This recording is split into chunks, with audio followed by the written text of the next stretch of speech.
یہ بہت امپورٹنٹ سوال ہے اور بہت ایک امپورٹنٹ ایریا ڈیولپ کرنے کا، اور اس کا کوئی ایک اسٹریٹ آنسر نہیں ہے، بیکاز اس کے اندر میکرو لیول پالیسی ایشوز کے بہت ہیں، ٹیکس ایشوز بہت ہیں انوالوڈ اس کے اندر.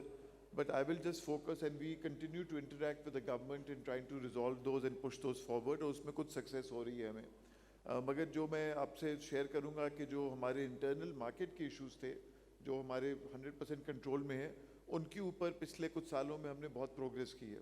جس طرح آپ نے کہا کہ امریکہ سے آپ کے دوست آتے ہیں یہاں سے بیٹھ کے ٹریڈ کر سکتے ہیں، تو ہم لوگ تو آن لائن اکاؤنٹ اوپننگ بھی اویلیبل نہیں تھی، اور ایف اے ٹی ایف کے تحت جو اے ایم ایل اور کے وائی سی تھا وہ اتنا ٹف کر دیا تھا کہ لٹرلی لوگ اگر اکاؤنٹ کھولنے آتے تھے تو لگتا تھا کہ they were in welcome to do that, اتنی انفارمیشن مانگی جاتی تھی. تو we have rationalise that, A M L K Y C کو ریشنلائز کیا ہے، آن لائن اکاؤنٹ اوپننگ ہو گئی ہے. بہت بڑا بریک تھرو ہم نے کیا ہے آفٹر 75 ایئرس، پہلی دفعہ بینکس اور کیپٹل مارکیٹس کے درمیان انفارمیشن ایکسچینج ہو رہی ہے، جو پہلی دفعہ یہ روشن ڈیجیٹل اکاؤنٹس میں کی. تو جس طرح یہاں پہ بیٹھ کے امریکہ میں ٹریڈ کر سکتے ہیں، اسی طرح کوئی بھی اوورسیز پاکستانی دنیا میں کہیں بھی بیٹھا ہوا ڈیجیٹلی اکاؤنٹ کھول سکتا ہے اور پھر ٹریڈ کر سکتا ہے. بہت سارے بروکریج ہاؤسز کی اب آن لائن اپلیکیشنز ہیں. اسی طرح چھوٹے انویسٹرز کے لیے سہولت اکاؤنٹ ہم نے انٹروڈیوس کرایا ہے.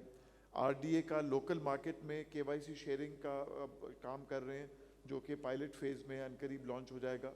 سو یہ بہت ساری ڈیولپمنٹس ہوئی ہیں. اس کے ساتھ ساتھ جو ہماری بروکریج فٹرنیٹی ہے اب وہ بھی اس کا ایڈوانٹیج لے رہی ہے، اینڈ آئی ووڈ ارج کہ اور ایڈوانٹیج لیں، because in the end they have to go out in market, کیونکہ کسٹمر اکاؤنٹ ان کے پاس کھلتا ہے، اور بہت سارے بروکرز اس کے اوپر اب ایفرٹ کر رہے ہیں. So I hope کہ these initiatives over time will show results.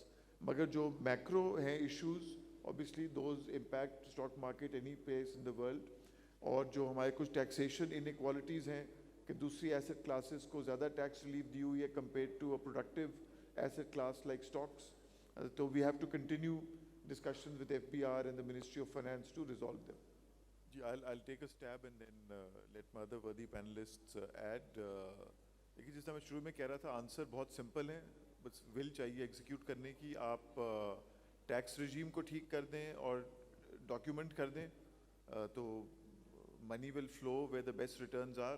اگر آپ زاہد صاحب کے پاس کوئی شیئر خریدنا چاہے، وہ 5,000 روپے ڈالنا چاہے تو وہ اس کا جو ہے پچھلی 5 جنریشنز کی ویلتھ مانگیں گے، اور آپ 50 کروڑ کا ریئل اسٹیٹ پلاٹ خرید لیں without any one asking any questions, تو جو ہماری گرے اکانومی کی بات کر رہے تھے شعیب، تو you can understand where money will flow. It is very simple.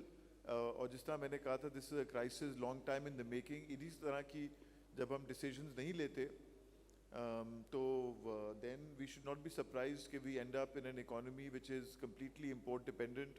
And if you see the only ads you can see are for real estate developments. Clarify کہ it's not کہ real estate is a very important part of any economy. So there is nothing wrong in that, and it is a sector that needs to develop and grow. مگر اگر economy کا structure اتنا skewed ہو جائے تو وہ اسی sector کے لیے خراب ہے، بیکاز اگر آپ کے پاس ڈالر ہی نہیں ہوئیں گے، اتنا امپورٹ کمپوننٹ ہوتا ہے اس سیکٹر کے اندر بھی ڈیولپ کرنے کے لیے، تو اب آپ کے پاس امپورٹ ہی نہیں کر سکیں گے تو وہ سیکٹر بھی خود بیٹھ جائے گا پھر. So that is why we need to balance.